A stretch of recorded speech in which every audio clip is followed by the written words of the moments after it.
So Aaron called me and said, you know, hey, a really important speaker canceled on us. Is there any way you can come up and speak? And I said, yeah. I said, I'll be glad to do that because he was a great student. So you always have to give back a little bit. So I like to do two things before I speak every time. One is to give a little context as to why we have conversations like these, why these are meaningful things to do. Come and listen to somebody tell you a story or tell you some information. And I always share this model, this knowledge development model, because knowledge development is a lifelong journey. It doesn't matter how old you are.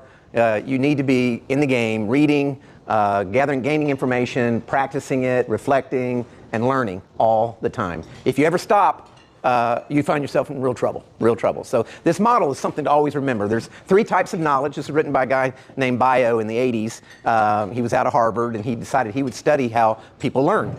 And the first piece of knowledge that we always access is explicit knowledge. You'll get some explicit knowledge today from me, you know, data, material. Our best access to explicit knowledge is our iPhone, right? We can Google it, and it's almost all there. And in the old days, you had to triangulate because there was a lot of misinformation, but now it's pretty good, okay? Still recommend triangulation, but explicit knowledge is what we get from a lecture or what we read from a book, and it's really important because if you don't keep up, explicit knowledge is always new, always changing, right? Think about all the things that changed during our careers, my career in particular. I had my first cell phone and it was a brick, right? I carried a computer that weighed like 45 pounds, a compact computer. Things have really changed technology-wise over the time. So explicit knowledge is the first thing, but obviously explicit knowledge isn't enough. You now have to go do it. You have to do implicit knowledge. I always use golf as an analogy because I'm a terrible golfer. So when you do explicit knowledge and you read a book from Arnold Palmer, can you play golf?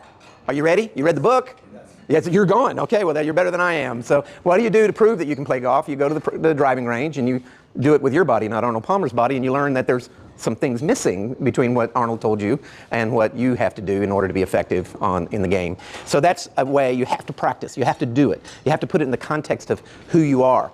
This is really important on leadership because when people look and see a good leader and they go, oh, I want to be just like whoever that person is, you know, just like General Patton, just like Omar Bradley, just like Aubrey McClendon, whoever it is that you admire, okay, you can't be that person because you are not that person.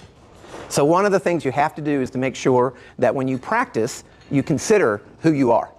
It's got to be congruent. Anything you're going to do, you need to be congruent with who you are. Develop your own authentic leadership style. So implicit knowledge comes from actually doing it and doing it within the context of who you are. And then finally, the thing that most people don't do is critical knowledge. Critical knowledge is only obtained by reflection. That's that time when you've got to spend time by yourself. You sit back on a Saturday morning having your coffee when everything is calmed down. Hopefully on Saturday morning things have calmed down for you. And you sit there and you go, how could have I done that better? Or what happened this week that I liked that I'd like to do again? You know, one of the things that Zinger and Folkman wrote about in their book, Extraordinary Leader, they wrote about how important it is to figure out what your strengths are and then find opportunities to capitalize on those strengths. Sounds very different, doesn't it? Because most performance management systems in corporate America, they look at your weaknesses and they want to talk about them, right? How are we going to fix you? And the reality is all the data now that's come in says that is not effective. What's effective is figure out what your strengths are and look for as many opportunities as you can find to apply that strength. So put yourself in a winning combination. So this is what we're trying to do. The intersection of the three circles is wisdom. So what we're attempting to do is always work on all three circles.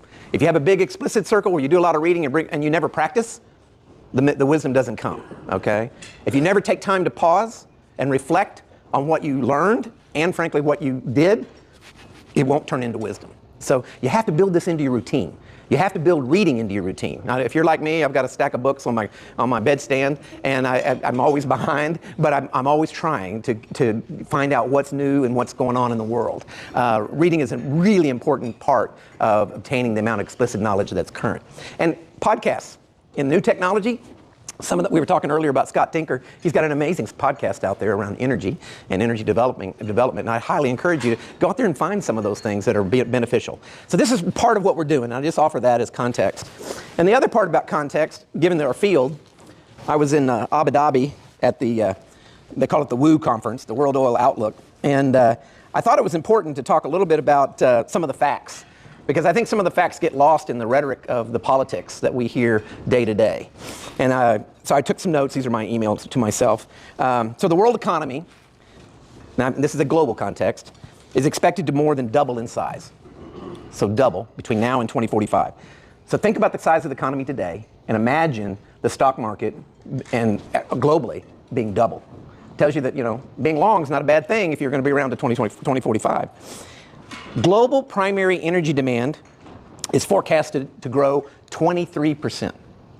23%. That's huge. That's huge. You're not going to do that with solar panels.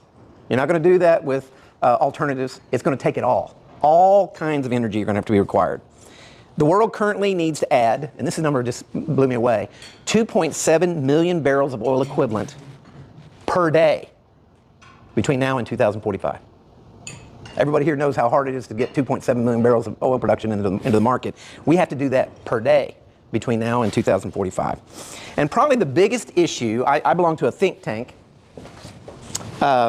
It's called Concordia, and 75 people from all over the world are invited. This year it's in Madrid. And we talk about what are the most critical issues in the globe. And the irony here is climate's number 3. What do you think's number 1? What's the number 1 issue? I'm sorry? Food. World hunger. Number 1 issue. What's the number 2 issue? Energy. Nope. It comes from energy. It's related. But it's the gap between the emerging economies and the developed economies. We have such a huge gap between emerging countries, knowing that they have to come to the same level of energy demand, the same level of food, the same level of understanding, access to tools. There's just too big a gap. And that leads to social injustice, it leads to energy poverty, leads to a whole bunch of other issues that, if not solved, will be a crisis for us. A crisis that even exceeds climate. Okay? But that's not in the news anymore, is it? It's not what we talk about.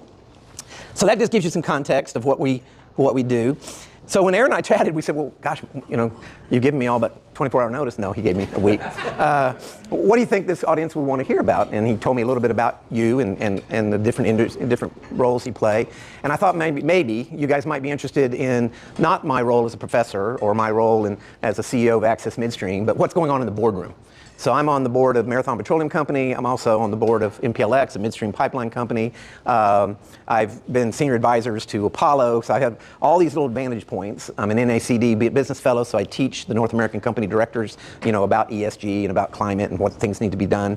And from that perspective, I thought you guys might want to know what's going on in these boardrooms. What do they do in the board? And what's the high-level issues that are pressing? And so I did a little thinking myself, because I had to figure out, well, because we do so many different things at the board level, what is it that's really important? Well, at the top of the list is clearly ESG. Okay.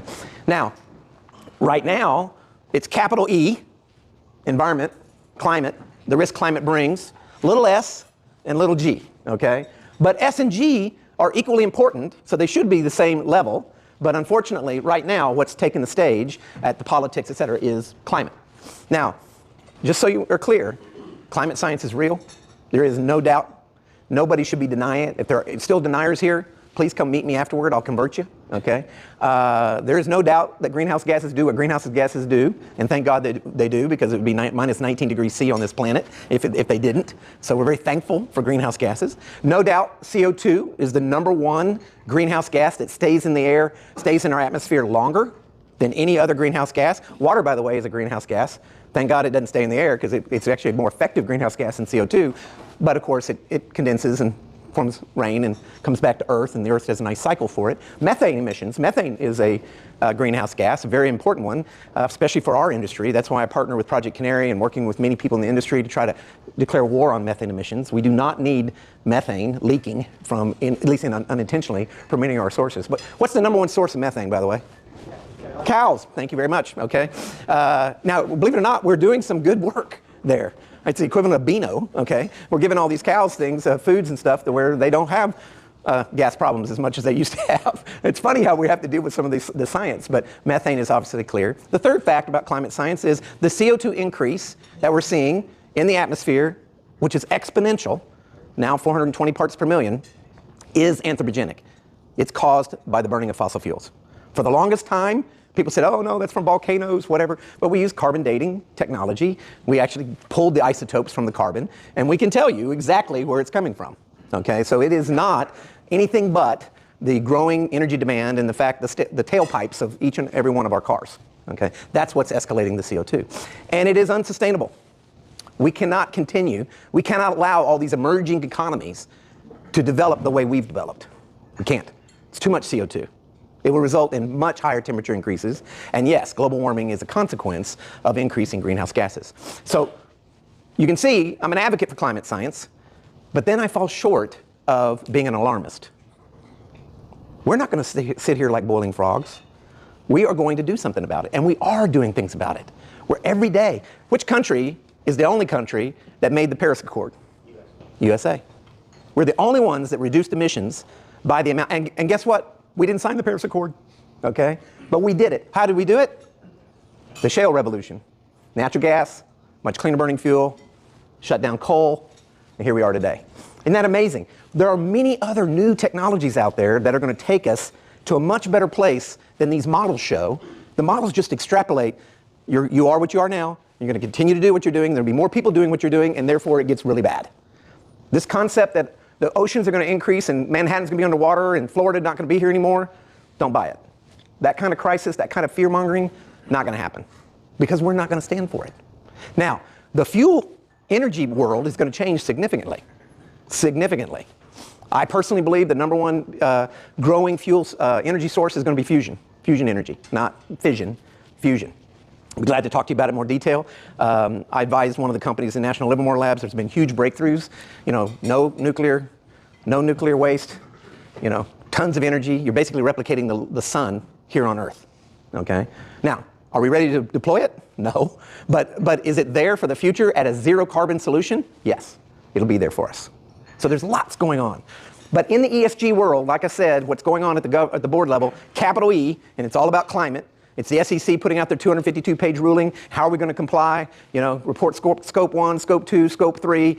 Where's the accountability? You know, the oil and gas industry are, you know, gangsters. You know, we're being mislabeled again. It seems like it always turns around to be our fault. In the reality, they forget about, you know, the moral argument and the fact that without energy, the economies would not be what they are today. Okay, and so it's really important for people to recognize that this is going to flow back. There's going to be movement in this place. I'm an advocate of electric vehicles, okay? But is it because electric vehicles are environmentally friendly? No, they're not. In fact, there are more externalities for electric vehicles today than there is the combined cycle engine. The combined cycle engine is a more environmentally friendly, even today, with its emissions, than the electric vehicle. So Mike, why are you liking electric vehicles? The reason is that if you have an electric vehicle, you consolidate the source at a smokestack at a power plant. And we have the technology later to get that CO2 out. We don't have the technology to get the CO2 out of every tailpipe. So do I believe electric vehicles make sense long term? Yes. Short term? We don't even know what to do with the batteries. We can't even recycle them. We do not have a clear solution today on anything. Every one of the technologies, solar panels, wind. You know what happens to the wind? How long do you think the average life is of a wind turbine? 7. Taking it apart in 7 years. What do you think that big fin is worth? How long do you think that fin lasts in a landfill? Forever. Forever. And that's where it's going to go. That's an externality, right? Now, hopefully we'll start seeing people make fences out of it or doing something really cool with them. You know, I don't know what we'll see. You'll start seeing everything looks like a windmill, and that'll be good. But ESG is what's probably the number one issue that's in the boardroom today, and we're talking mostly about climate and how we're going to comply with investor expectations, et cetera. The second issue, which is fairly recent, 12 months old, is inflation. It doesn't matter what industry you're in.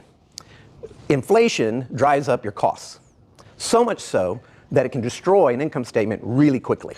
And as a result, it'll destroy a balance sheet as well. And the oil and gas industry is not immune to this. In fact, when oil prices are higher, for whatever reason, supplies tend to come at a much higher cost because we can afford it.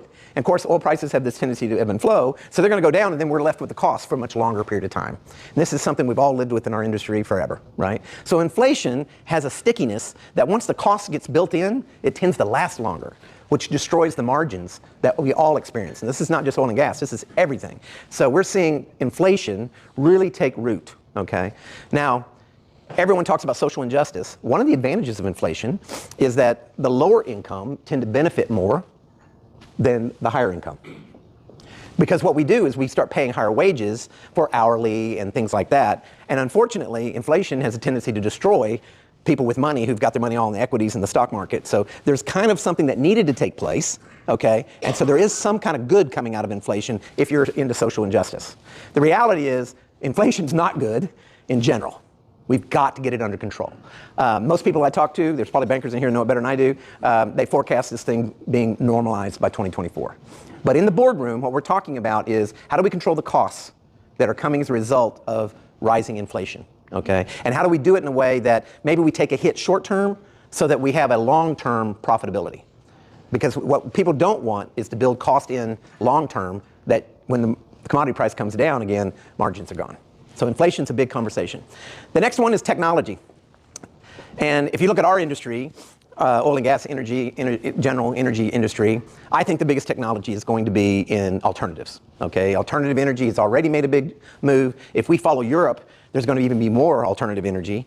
And we're getting really clever. I mean, we got new things coming up. Geothermal energy. University of Oklahoma has the project at Tuttle and one at Shawnee where we're taking low temperature, low isenthalpic water, and we're actually offsetting the costs for these schools to heat themselves, okay? And this is from an existing well. It doesn't cost any money. You're just taking low temperature water out of the hole, putting it into an exchanger, putting it right back to the same reservoir, letting it heat up again, and you do it again and again and again and again, okay? So pretty interesting model.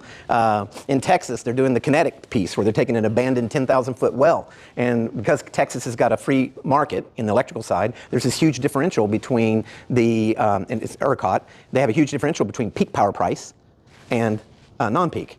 So in the middle of the night, when no one's using electricity, very cheaply, they've taken a weight, large weight, the entire tubing, and they've filled it, and it goes at night, they pull it from the ground from 10,000 feet, and they hold it at the top, and then when peak power comes, they let it go, and it generates electricity off the same, and they sell it at peak, and the differential makes money, like 100% rate of return. Okay, so when you think about all the clever things we can do with the assets that we have, that we've abandoned, no longer are you going to see a lot of wells just plugging and abandoned. That was a cost, right? Now we're treating it like an asset. It's an opportunity. So that's really interesting. So technology is starting to really help us. It's an opportunity, but it also can be disruptive. I think the energy industry needs to embrace fusion as not a disruption, but as an opportunity. It's a zero carbon opportunity. And it's going to come on at a time when everybody's going to have plenty of energy. With 23% increase in energy, there's going to be plenty need for everything. We don't need to be fighting over it. We don't need to be concerned. We just need to make sure that we bring on solutions that can help us fight climate so we have some options, if you will. And so I'm really excited about what fusion is doing. For y'all, just give you a little detail on fusion energy. August 8th, 2021. Wasn't that very long ago. It was the first time anywhere on the planet they were able to shoot lasers, 191 of them to be exact, into a hydrogen pellet, okay, and produce more energy gain than they took to make the laser, okay? All prior to that, fusion energy was more of an experiment, okay? And since then, you saw the news here recently, they've replicated it and can now do it every 12 seconds, okay? If they get to where they can do it 12 times a second, you've got a business, okay? So it's just a matter of time before they figure out how to make that work. So fusion energy's coming, okay? Nobody knows when, they'll figure out all the details. One of the products of fusion energy is these neutrons, this tritium, that comes out at 1600 degrees C, pretty hot.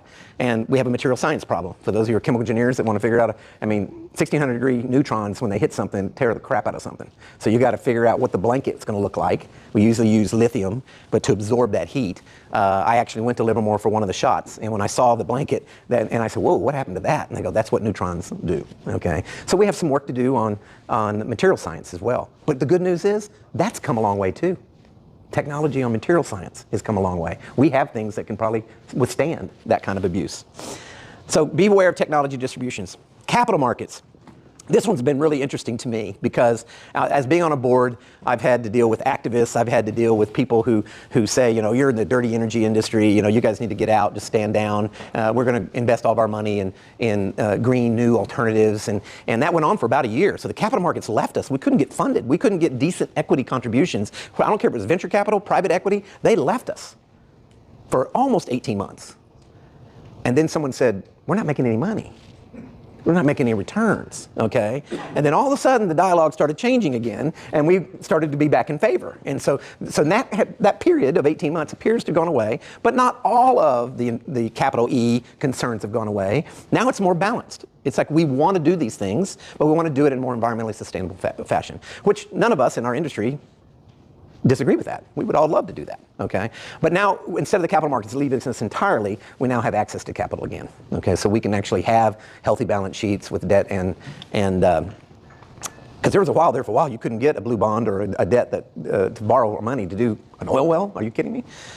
And then the last thing, which was kind of introduced to us over COVID, but all it did, COVID just unwrapped some problems that we already had, okay? We had a lot of cost efficiency built into our supply chains. But what happened is it was single point. So we figured out what the cheapest supplier, Chinese labor, whatever it was, the cheapest supplier of whatever we needed, and we lined it up. And we put it in long-term contracts, and we thought, oh, we got this. I got the best deal. Only to realize one crisis, like COVID, and there you're done. You're too vulnerable. So now the logic in the boardroom is you need to have 3 or 4 suppliers. And maybe cost is not the only metric we need to focus on. Maybe reliability is of equal value. Okay. Well, in comes the American workforce. In comes where do you get more reliable? You get more reliable where the geopolitical risk is the lowest. And so the U.S. has made a big comeback as a result of the supply chain uncertainties that were created as a result of the pandemic. What I find really fascinating about the whole supply chain dialogue was how many things were just operating on the critical edge. I mean, critical edge. We had no containers. We had no rail cars that could substitute for trucks that couldn't work. We had no truck drivers. I mean, everything we looked at, we were short of, okay? And it was fascinating that all of that got exposed by the pandemic. We don't have enough marine entrance and access to bring tankers in. You'd have thought someone would have done that math, right? And we learned a lot. So I think we're going to be much better off as a result. But companies like, in my case, MPC, others, we work really hard to make sure that that reliability component gets equal say as the cost component so that we can be a more reliable provider of our services and our products. So these are the things that I think come to the surface when I talk about what's being discussed at the boardroom, what's being discussed at private equity companies, what's frankly being discussed generally when we go to these think tanks and we talk globally about what's going on. So a little more detail. I wanted to make sure I had my time. You wanted me out of here at what time? Well, it's usually like 30 minutes, but you can go as long. How long has I gone? I don't keep track. All right, so I'm going to go really quickly through a few slides. ESG, the trends in the boardroom. What we see is sustainable debt issuance. Okay, the kind of debt that was be offered to just sustainable ideas, alternative energy, et cetera. It's at record highs. So if you have a green idea, if you have something like that, you have more access to money than you do if you're going to drill a well. Okay, so it's at record highs. So it's still there. However, there's this new trend, this concern over greenwashing. People coming out and saying, oh, we're going by 2050, we're going to have, zero carbons, and there's all kinds of new net zeros, and everyone's got really clever ways to put it. And if you dig into it a little bit, you'll see there's always a trick in how they say it. But the reality is, the regulatory agencies are not going to stand for this. They're all over it. So you're not going to be able, as a corporation, to greenwash your way into favor with the market. You're just not. And I'm glad they're doing it. Okay, so it's important. But the concerns among investors, it's rising. People are worried that just because you said you're going to be, net zero by 2050, prove it. But there were a lot of companies that came out and said it, but really didn't have to prove it. So aggressive sustainability goals are being looked at with a lot more scrutiny than they used to. There's a rising pressure to demonstrate those goals. And that's really what the SEC document was about, was to create some accountability. I always love to look at this over 10 years. So in the 10 years that I've been involved in ESG, in 2010, when you talked about the E, it was really about avoid environmental insult. Avoid Valdez. Avoid Macondo. That's where the E was. As an industry, you needed to avoid environmental insult. In governance, it was about oversight. Is your board actively engaged in overseeing management's work? And in social, it was all about safety. Were you a safe company? Are you a company we want to have in my neighborhood because I know you'll be not a threat to my community? But now in 2020, and this is still true in 2022, 3 now, E is all about climate. It's stolen the agenda. It's all about climate. S is about supply chain. So who you're doing business with. Its social aspect is about geopolitical risk and making sure you have optionalities and that you're giving equal weight to reliability versus cost. And G is all about diversity, equity, inclusion. It's all about, so I in the process of replacing board members, okay? And it's very difficult right now because the investors are expecting to see diversity on your board. and this is a good thing because I believe in diversity, but our boards were old white males. I often thought old white fat males because that would fit me, right? And so, but all of my boards, that's who we were, okay? You're seeing now much different. Okay, so we have a lot more women on boards, which is great. We have a lot more diversity, and frankly, we didn't have as big a pool of women and qualified diverse candidates, and so there's this huge demand for qualified diverse candidates to come on boards. It's one of the most difficult things we do. I'm vice chair of the Nom and Gov committee, and so when we go out and look for somebody, finding the talent that can come on the board and be effective, have the background, have the right experience, and be diverse, very hard to do. So diversity, equity, inclusion has kind of stolen the governance conversation. And when I think about these, environment, social, if you build down, one thing we didn't talk about, biodiversity, really important topic these days, water quality, and understanding what is the impact of our operations on water, whether it be freshwater use, or maybe in our case, produced water treatment, and the recycle and reuse of produced water. In social, I already talked about DEI. Worker well-being is making its way back. It was a big deal in the 70s, and then we kind of got uninterested, and then COVID introduced a completely different way of working remotely. And the young kids, the generation that my children are and younger, they liked that idea a lot. So now we're having to change how we work. Because if it does work, there's a whole new lifestyle that can be developed around that. And it was for guys my age, it's a huge change for us. We have to learn, though, if we're going to attract the talent, we're going to have to learn how to employ what we learned worked during COVID, and of course, what didn't work, so that we have this blend of maybe the old way and the new way. And I can tell you that my own son, who works for Phillips 66, he talks about it all the time, quality of life. He's more interested in quality of life. When I was his age, I was more interested in how much money I could make. Okay, that was all I mean, you could basically work me 20 hours a day if I could make more money, okay? That would not work with the next generation. So you can't offer that. Okay, and so it's really important that we understand about worker well-being, what those expectations are. We talked about supply chain, talked about the SEC and their increased governance around accountability. Keyword, transparency.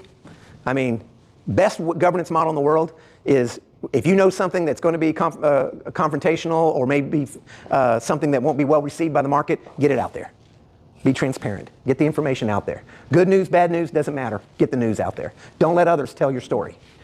And then, of course, regulatory scrutiny. We're seeing a much more active regulatory scrutiny. This last slide I'm going to share with you, ESG is no longer an isolated conversation. These things are all blending.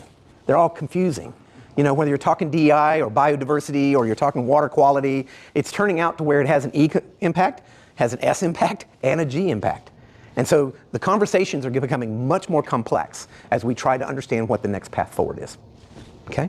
So those are the things going on the board. I wanted to offer, Aaron asked, anybody wants to talk about anything? Like I said, I just created this in a very short period of time. What questions do you guys have of what's going on that I can answer? Any? I didn't produce any curiosity. That's my goal, by the way, is a professor is always supposed to generate curiosity. I'm just Yes. curious. Either one. Go back to nuclear. If you have any insights or knowledge, I personally don't, but I'm curious. The Bill Gates concept of, I think it's fission. But Yeah, it's fission. Yeah. So do you know anything on that? Yeah, so there's going to be nuclear fission. It's proven technology. Okay, we know what that is. The issue on fission is you've got to figure out a way how to manage the nuclear waste. So there's two ways. One is to mitigate and eliminate as much as you can, which is what Bill Gates is attempting to do. And the other is to have a good solution for actual disposal of those nuclear waste, which we don't have a good answer for. Okay, but he's basically incinerating. His model is incinerating the nuclear waste to get another build, if you will. It's kind of like waste heat recovery. So he's taking the nuclear waste and giving it another round, and therefore there's a lot less nuclear waste from Bill Gates' plan than others. And so there's going to be a role for nuclear fission. There's no doubt about it. We have submarines that have had nuclear fission for years, and we've made it safe. So, we've demonized nuclear energy in this country. Okay, we've demonized it. But he's only got a sole source of the fuel, which is Russia, so he's got a supply chain problem. That he's got a supply chain problem as well. We can help him with that, but there are things to do. That hydrogen is going to be, I think, a big source of fusion. So there's going to be a nice hydrogen market. How many people read the book Color of Oil? It was written in the 80s by Michael Economides. Do you remember his prediction? There would be a hydrogen economy. That following the hydrocarbon economy that we're in, there would be a hydrogen economy. I'll be darned if he wasn't just maybe 20, 30 years too early. Go back and read that book, because when he describes what's coming next, I think we're going to find that hydrogen is going to be the next big energy source, whether it be used as fusion, as a little sun, or whether it be used in vehicles. Either way. So I think that's a big deal. Yes, sir. Has a recent surge in the development of artificial intelligence, has that entered into? Oh my gosh. The amount of knowledge we've attained from machine learning and artificial intelligence, and the speed in which we can analyze data today that frankly we didn't have the capabilities. So we have a new degree at the University of Oklahoma called geoenergy, where we are taking the old-fashioned geology degree, we think is the best of that degree. You got any OU geologists in here? Okay, well, that's too bad. Anyway, and then you take the old petroleum engineering curriculum and take the best out of that, and then you add the machine learning, artificial intelligence, computer science to it, okay? And because what we're finding is we didn't know what we didn't know, right? So the data is not new. We've had this data, but then we let a computer look at it, and they see different things, and they come up with different analogs. Now, at first, some of the information that comes out of this machine learning, and especially artificial intelligence, seems nonsensical. But you know it's true, right? So then you have to go and sometimes back into the reason. So the knowledge that's being gained from machine learning and artificial intelligence, the computer power that we have now, is incredible. Absolutely incredible. And it's true in geoscience, it's true in engineering. It's really played out well in climate, because the data we're capturing, I don't know if you all know, but the University of Oklahoma has a $280 million grant from NASA, and we measure the CO2 via satellite. So we're measuring the CO2 like every 6 feet, okay, in the atmosphere. We got good data. But from that data, we can tell you where the CO2 is coming from. You know, when you're measuring it that granularly, we can say, and if you can imagine, big cloud over a developing country, where a lot of the CO2 is coming from, not so much of the oceans, okay, because you got a lot of algae and stuff that's consuming CO2. By the way, bioengineering is going to be a part of the climate science solution as well. It's going to be, there's no doubt. I think most people know there was a UK professor that thought he would go do an experiment in the Pacific Ocean, I forget his name, and he fertilized the ocean. He basically put a bunch of iron in the ocean and created a bunch of algae, and he proved his point. CO2 just sucked out of the air. We now have an algae bloom like 40 square miles that we can't kill. Okay, and I think he's in prison. But the point being is, so you got to be careful what you do, right? We may one solution may cause another problem, and we got to make sure of that. But more data, more analytical tools for data is going to lead to greater knowledge. It's a big deal. Yes, sir. You had a question. I just wonder, you know, we've seen the backlash in the markets against ESG. I mean, yes. Like you said, where's the profit? Right. And most of these technologies we're going to embrace as an industry. We all know that any waste we have isn't profitable. Right. Right. Any waste we see obviously can be turned from environmental waste to profit waste. So right. Most of these technologies are 50 years from the R&D that we need and the proven use of. So, I mean, a lot of this stuff we don't feel applicable to most of our companies here. Right. I mean, yes, the big corporations that can put a team of ESG, people together and say, hey, what can we do as a big company? But for small operators, for service companies, a lot of this is like it's hard. Beautiful, it's pie in the sky, but yeah. I have to turn a profit. I don't have time for ESG. So, to get into a detail there, so for example, all of my friends are Oklahoma entrepreneurs. They own 1,500 stripper wells, and they're making a nickel or a dime, margin, and EPA comes out with a regulation of, you got to do this, you got to do that, and basically put you out of business. Okay. Unfortunately, that may very well be the short-term consequence of a long-term solution. But the reality is, the way I come down on this, we need to do everything we know how to do today, and we know how to tighten flanges and eliminate methane emissions and make sure tanks have vapor recovery systems. And in most cases, there's a lot of work that can be done economically too. Right okay. Now, we have 1 million wells roughly online across right. the U.S., right? Right. But do we know how many have flares out there? Right. We have a bunch. We don't. Yeah. In Texas, we have a lot of the data in Texas now. But I mean, that to me, we can cap those right now with generators. There are other things. There are things that we as an industry can do, and we know how to do it now. That's what I suggest we work on. The 50-year pie in the sky stuff, there are going to be people work on that, okay? But as an industry, we just go to work on the things we know how to do. Yeah, FLIR cameras, knowing what you've got, figuring out where your emissions are, looking at your operations not once, but on a continual basis, putting in samplers like Project Canary does at your fence line to tell you what your CO2 methane contributions are. By the way, samplers, the technology in sensing, remote sensing, has gotten so much better better. It used to be that you could go buy an Scientific Atlantic device and it was $25,000 a device. I predict that that same device will be available to the industry for $2,000 next year. Is there any grants Next out year. there or things that maybe insurance companies that insure our well sites would do, like mitigate that cost entirely and just say, hey, by the way, here's these sensors for you? Yeah, I'm not aware of any grants. That's a good question, but there is no doubt new industries developing these new lower cost technologies. Those sensors on our well sites for us if they allow us then to also go out and capture some of that. Right, and that's the big game that you're seeing the regulatory agencies play. If you're going to produce CO2, show us how you're offsetting it. I mean, and so, but that takes people too. So small companies, they can't, that's hard work to. Every person you get rid of with a sledgehammer, we're going to need 5 more techs and Yeah. engineers. Yeah, so our industry's never been more Right. of a place where we need more people. Yeah, one of the questions I usually get, and I'll just throw it out there, how come petroleum engineering degree is basically at an all-time low? And it's because of these reasons. We become more efficient. We used to be able to have 2 or 3 petroleum engineers, drilling engineers on a pad. Now we have them in a conference room looking at 40 wells being drilled simultaneously, and there's one of them sitting in there looking at it all at once. So our own technology development, our own ability to use software, if you will, has allowed for the headcount not to be needed anymore. And so that's changed, and that's forever changed, right? That's not coming back, okay? But there is a lot of things that have changed around the field that we're going to need. So if you're going to pursue geothermal, you're going to need a little different petroleum engineer. If you're going to, or even a geologist for that matter, if you can pursue some of these kinetic solutions, there's just a whole host of new things that need to be developed in order to be effective in our future. So that's why you got to get back to that knowledge development model. Yes, sir. Too many thoughts, trying to crystallize into a question for you. No worries. If you cry wolf too many times, people stop paying attention. That's right. And I think I can say for myself, I don't listen to any of these organizations anymore because they cry wolf. The United Nations to Right. our own government. Right. And so you made the comment earlier, you stop short of alarmism. Right. Stated differently, catastrophizing. Right. Right. Which is linked to mental health issues. Mm-hmm. But you're involved in an organization, Concordia, and I know Yep. that's with very well. I love Yeah. it. Yeah. But they celebrate those people. Right.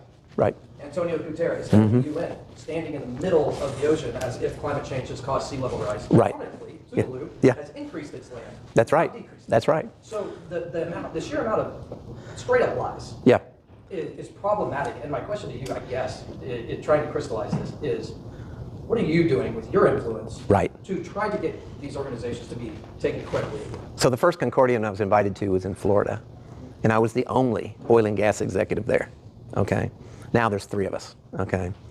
Can you imagine how I was treated? Think of the worst possible way to treat another human being and multiply it by 10, okay? And it was one of those deals where I was like going, why am I doing this to myself? Okay, this is just not worth it. But the reality is, I knew we needed a voice. And so when you say, well, what am I doing? I'm pitching, okay? I'm in there telling them, hey, I'm not here to deny climate science. And I'll take another angle on this just so you know. Yes, there were those people that cried wolves. But there were also people in our industry that stayed deniers way too long, okay? We caused our own problems, okay? I won't name names, but induced seismicity. We had the science, and we said it had nothing to do with the oil and gas industry. And it's out there. API even said it, okay? Yeah, and then we said, oh my gosh, it has nothing to do, it maybe just produce water, but it has nothing to do with fracking, nothing. Oh shoot, a little more data came in. Yeah, if you get too close to a fault, it's a problem. Okay, so what we have to be careful of is that we're not, even though we're not crying wolf necessarily, we're not playing the role that basically gives them credibility. Okay, we gave them credibility by all the things we've said, so we're the ones that lack credibility, not them. So when you're in these dialogues with all these other people, it doesn't help to be a conservative Republican either. I think I'm the only one of those in that classroom too. But the reality, I find myself in a very difficult environment, right? And so, but it is noble enough to stay engaged in the conversation. It's important enough to stop them when they are saying, oh, the water's going up, and you give them facts. And the facts are what you said. It's not the crisis that they think it is. Not yet. Now, if you take and extrapolate like a bunch of boiling frogs not doing anything in the pan and do nothing, could it be that bad? Yeah, of course. I don't buy the models either, by the way. I mean, I've never been able to model anything, right? Including type curves, okay? And that was my job. So, you know, when you're predicting things, it's just very difficult to do because there's so many factors that you can't. Now, as we get better with machine learning, artificial intelligence, and data, and we can put in the information that we don't even understand, our accuracy will get better. But it's not accurate now. So I still participate in these conversations. I find it very difficult. I take a lot of heat. But I feel it's important. I feel it's important. At my point in my career, kind of done, you know, making money, kind of done doing the things. I loved being a CEO. It was a fantastic experience. But now I'm just doing things that I hope help society. And so that's where I'm spending my time. And so I'm keep trying to find myself in those audiences that you're describing.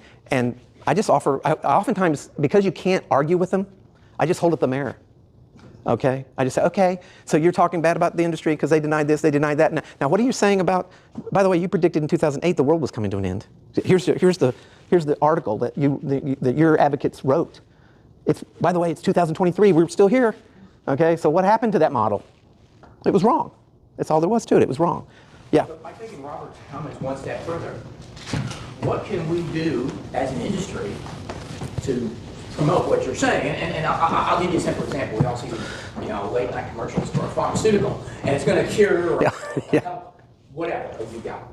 But then it goes like, you know, but this may cause, you know, headaches, blindness, death, you know. Yeah, that's right. Now, that's the lawyers. The lawyers got all of it. Yeah. On the climate issues, we all hear about the headaches, blindness, and death, right? We don't hear the other side, which I'll make a statement that maybe somebody wants to challenge me, but I will say that we could not feed 8 billion people on this planet today if we went back to the CO2 levels we had pre-industrial revolution. It's probably true. Yeah. Probably But true. we hear nothing about it. So what can we do as an industry to Actually, get back control of the narrative? It's actually not probably true. It is definitely true. And I think there's a chapter in Alex Epstein's book that proves it. Okay.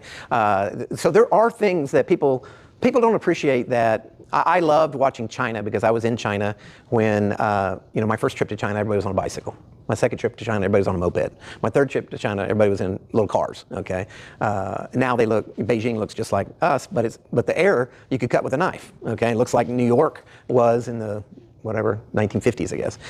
Or no, 1930s. So the reality is, we all have gone through this evolution, right? Of learning what is tolerable. I mean, I don't know how many people have ever been to Pennsylvania. But when I was a boy, I went to Pennsylvania and what's the river? Is it Pittsburgh River? What's the river just up? Allegheny? Allegheny? I mean, nothing lived in that river back then. I mean, we had industry on every bank. It was awful, okay? Now we have marine life. It's beautiful. It's pristine. In fact, I read this week in Financial Times that the Thames River, for the first time, is got marine life in it, okay, in London. I mean, we have to think about ourselves. You know, we have polluted our own planet, okay? And our industry does not have the best reputation. Just go back and reread the prize, okay? If you want to think that everybody in our industry was just the straight up kind of guys that, you know, you really want to be a part of, that prize will shock you, okay? I actually make the kids at OU read the prize because I want them to know where some of this is coming from. They're joining an industry that is seen in a very negative way, some of which is earned. Some of which our predecessors earned it. But forget about all the past. What do we do now? What do we do now is no more Macondos. Okay? No more environmental insults. Don't be sloppy with your methane emissions. Let's get rid of flared wells. We don't need to be flaring gas right now. Let's find another way. Let's find another way. It may require team players. It may require businesses going out of business. I don't know. Stripper mills may be done. I know it's been a great business for a lot of my friends, but it may be hard to keep this up because if the regulatory hurdle gets set where I think EPA is talking about setting it now, I don't see how my friends stay in business. It's going to be really hard. Okay. Now that doesn't mean we can't find a way to cleverly get around it and technology do better, but we need to be, war on methane emissions is my answer to your question. What can we do as an industry? War on methane emissions. Okay. Where were you when you saw the destroyed blanket? Easy question. Where was I? Where were you? I was in the National Livermore Labs in California. Yeah, I happened to be there by accident the day they did a shot that they later came back and said that it was the 3-to-1 increase in energy. It was just lucky. I took a couple of CEOs out there to show them what the new technology looks like, and got a nice tour. By the way, if you ever get the opportunity to get a tour, it's kind of hard to do, but it's a multi-billion-dollar national ignition facility where they use lasers, and they fine-tune the lasers using customized crystals to where they get the bandwidth of the laser so down so low and they hit these hydrogen pellets so hard simultaneously, that's the breakthrough. That's producing the energy. And by the way, if you don't know this, that was not where we thought fusion energy was going to come from. We thought fusion energy was going to come from magnets. We were going to magnetically hold the target in place. That technology is proven to be, that's what they're doing in Europe. That's proven to not be the lead right now. Anyway, thank you. Appreciate it. Thank you, Mike.